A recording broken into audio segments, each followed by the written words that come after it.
give us a like on there. We are also on Instagram under the Horror Drunks Podcast. We also have a Twitter account at the Horror Drunks. And if you ever have any questions or suggestions, maybe, you can email us at thehorrordrunkspodcast@gmail.com. Trainwreck movies, like really bad on purpose or accident.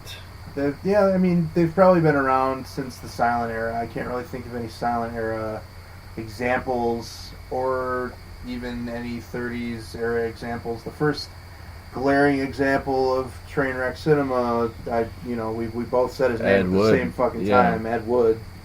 The man was, a notorious schlock orator. The 60s was, saw a pretty big explosion of Trainwreck cinema. Whether it's, the stuff that, like, Andy Milligan was doing, or Herschel Gordon Lewis was doing, or, like, Doris Wishman was literally taking unfinished films and stock footage and gluing it all together and calling it a movie. And that's the movie that I picked for this episode is the exact same thing. Sometimes train wrecks are completely unintentional and they happen in Hollywood, even like that Pirates movie, that Polanski movie was a giant fucking train wreck. That newest Ghostbusters movie. Whoa. That fucking movie lost like $100 million, Yeah, that, from what I heard, did not do good in theaters at all. Though I heard from many people that it wasn't that bad, actually. I mean, some movies are so bad that the director... Are you painting your nails? Oh, yes. Filling his fucking gay vape. Oh, okay. He was like... Okay. His gape. I didn't see that. Yeah, I'm filling my gape. He's always trying to fill his gape. Did that Ghostbusters movie actually come out? Yeah, it came out. I didn't know it came out. Well, they're just going to, like, hold back? Like, well, no, I heard it was coming out, but I never heard. Well, sometimes movies are so fucking bad that they shelve them and never put them out. Yeah. Sometimes movies are so bad that the director wants their name removed, and that's how we get things like Alan Smithy movies, Yeah. Which seem to be on a lot of the Hellraiser sequels, if I remember correctly. Just part 4. Oh, I thought there was more than just part 4. The outer space one? Yeah, Bloodline is an Alan Smithy movie. Okay. Alan Smithy is, it's not even used anymore. I think there were like 19 movies, and they don't use that name anymore. But anyway, train wrecks, even a train wreck movie can be good as long as it's entertaining. That's the only criteria for a movie to be good, is that it be entertaining. It doesn't have to be well made. It doesn't have to be artistic. It just has to entertain you and fill 90 minutes of your life with entertainment. Even just laughing at the entire production is entertaining. If it's so bad that it's like, oh my god, I can't believe There's this been plenty of movies that were just so bad that I could not finish for what... Just a lack of effort, or just lack of production, or just bad acting. But it's weird because I like a lot of those movies that are... It's like a fucking thin line between, like, when bad movies I can finish and I can't. Right.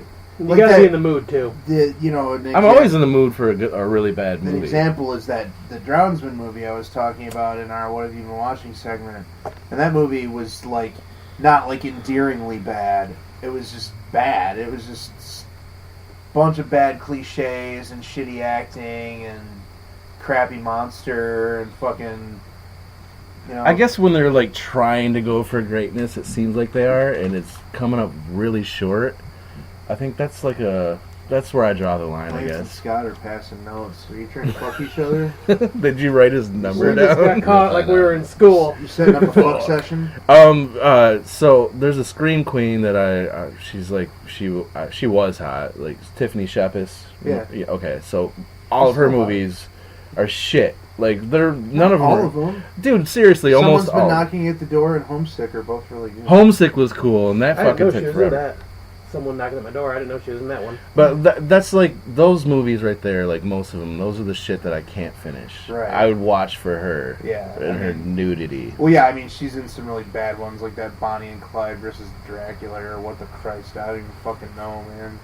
Yeah, I'd say same with Debbie Rochon. She's in a lot of bad movies, but she's also in a lot of good bad movies. Yeah, and she's in a lot of, like, really gnarly fucking visceral movies, like Timo Rose stuff and freaking Hanger, like you guys talked about. Which I'm glad you guys watched that before I got on the podcast, because I don't know if I could watch that movie again. Oh, I'd definitely watch it again. Yeah, I will watch it again.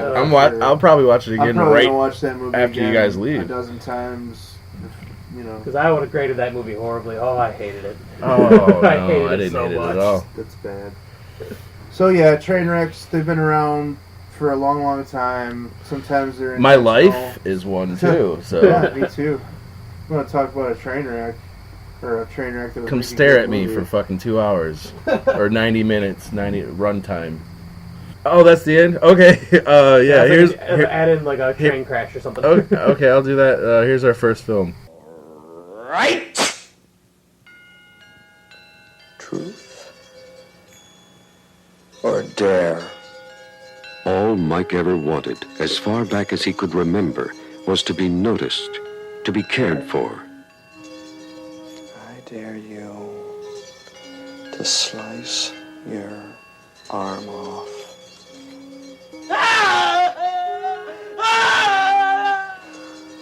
I dare you to put this in your mouth and blow your head off. Now that he's gone mad, a madness so deep, so violent it defies definition and baffles the best that psychiatry offers, he's finally getting attention. If ever you're asked, You want to play truth or dare? tell them you've seen the movie. This first movie is Truth or Dare, directed by Tim Ritter in 1986. It is the movie that started the barrage of horror movies I've seen to date. It was the first movie horror movie that I've seen that I realized, like, I don't have to be scared and I can watch people die. Because before that, I would watch, like, I remember when I was a kid, there was a scene in Texas Chainsaw Massacre when she's pushing the guy in the wheelchair in the woods, and I remember I had to like stop that. I was like, "Fuck this! No fucking way! I'm not watching." I'm like fucking 8 years old watching this, and I couldn't finish it.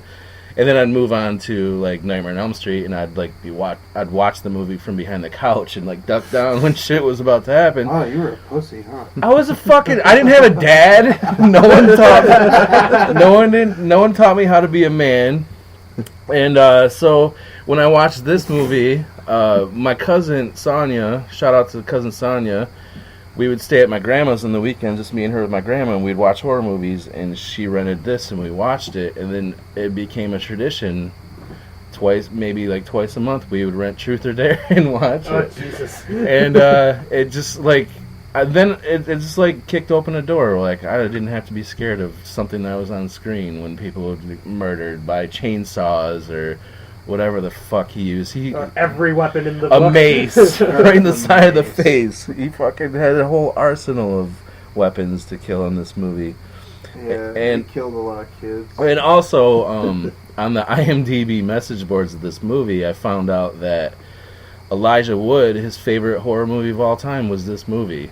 Really? Yeah, and then he was on Craig Ferguson, and you can find it on YouTube where he's talking about it. Wow.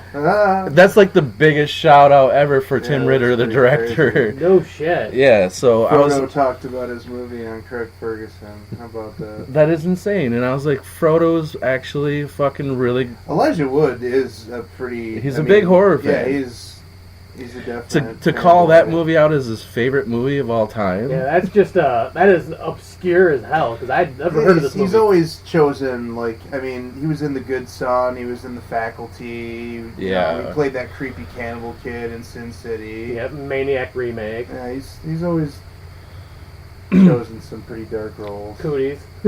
Oh yeah, Cooties too. Was awesome. Yeah, Cooties was great. Royal. So yeah, and also this movie is like impossible to fucking find. I had to like buy it on one streaming app on my Roku, and there's the only one available. The Sub Rosa DVD is out of print. It's been out of print forever. I used to have it. They're running for $200. That's Oh crazy. my god. Because it's probably just a VHS rip. I have a couple Yeah. of Sub Rosa titles. Oh yeah, and it's they're completely. terrible. Yeah, it's My full, Sub Rosa version of full screen. Campfire Tales is a VHS full screen rip. Yep. Like, Should I break down the movie? Okay. Yeah, I mean, it's like. Pretty simple plot. The plot is very simple. It's a reoccurring theme in all of Tim Ritter's movies is infidelity. It happens in Killing Spree. That's the main plot. Right. Where Killing Spree, he kills everyone that he thinks is fucking his wife. So, in all the Truth or Dare sequels, there's 4 sequels. So there's 5 Truth or Dare movies. And it's all about infidelity, killing the fucking wife who cheated on him. So I'm thinking Tim Ritter has gotten cheated on once in his life. Hey, I can empathize with that. Yeah. So there might be some issues deep down there that he's getting on the screen. So the main guy, his name's Mike Strauber, and it opens up. Strawberry. He catches his wife fucking some dude, full frontal. Well, no, there's no vagina. Just some. Starts boobies. off with tits though. Yeah. And that sets him off. He goes into he slips into madness and plays Truth or Dare by himself. Some phantom woman, but with some imaginary woman, and he's pretty much mutilating his body. Pulls out his tongue with his own hands. Yeah, you can do that. It's scientifically proven you can do that. And then and the music and the soundtrack is just amazing. Cuts his finger off, but it grows back. This music right here. Not you. I'm gonna edit that part in where it's the music. Yeah, there's complete nonsense in the entire movie. It's a lot of filler. There's a lot of fucking. He takes a scenic route, I guess, and they want to show him driving. It's that terrible music. I would say there's like 15 minutes of driving in this movie. It felt like it. I don't know about all that. Okay, 10 minutes and Maybe 5. 10 minutes and there's bumbling cops. There's a lot of office shots, and the old guy is mad because he has to actually do police work, which I get it. Like, you don't like your job and you have to do it. It sucks. There's always bumbling cops. I can't really think of a movie off the top of my head that portrays cops in a flattering light. Right. No. This is the only one I've ever The seen. Departed. None of them wore a uniform. But there's a dirty cop. Yeah, good point. There was no cops with a uniform in this whole I guess fucking movie. DiCaprio's a good cop. I don't know. Yeah, I say like Lance said, hardly any cops that wore uniforms in this one. They're all like no, it's casual work day. They don't have to fucking wear uniforms. He's on Miami Vice, man. Miami Vice. After our hero Mike Strauber, the copper-faced killer, is saved by the paramedic. Or no, he's saved by the fucking... What are those guys in the woods called? Yeah. Park ranger? A park ranger. And then... he calls a bambulance. A bambulance. And then he is in a mental institution. He gets out after 13 days. I think it... 13 months. No, the first time. It was 13 months. It wasn't 13 months? Yeah, it was 13 months. What was days? Because they said he was like fine. Yeah, it scrolled right across the screen at the bottom. It said 13 months. Yeah, that's a high effect in the movie. The letter scrolling. Sunnyvale Center. And maybe the first time he was institutionalized was for a short period of time. It was, and then the second time. Was that when he was like making all the other nuts mutilate themselves? No, that was the second time. Oh. The first time he didn't do anything. He just got pushed around in a fucking wheelchair. And then he gets out, decides to go straight back to his home to kill his wife. Because it was a truth or dare that he dared himself to go do it. And that song right there is very prevalent in the entire film. It will be Randy was embedded in your brain. Yeah, because people are going to watch this. Definitely. I mean, after this review and how shitty it is. They're going to be able to, after we trash talk this, they're going to go through the great... You're going to have to go through what painstaking process of downloading this or paying You can't download it. DVD. You cannot. You have to sign up for this service called Fling. So basically no one's ever going to see this movie. No, probably not, but it's a free trial. It's 2 weeks, and you get to watch it for free. Elijah Wood wants you to watch it. Yeah, Elijah Wood's got the original VHS Yeah, well, from the camcorder. he's probably got the original film reel. No, there's no film reel. It's all shot on video. Okay. Yeah, I guess, yeah. It does And look he's like it got would that. He's got the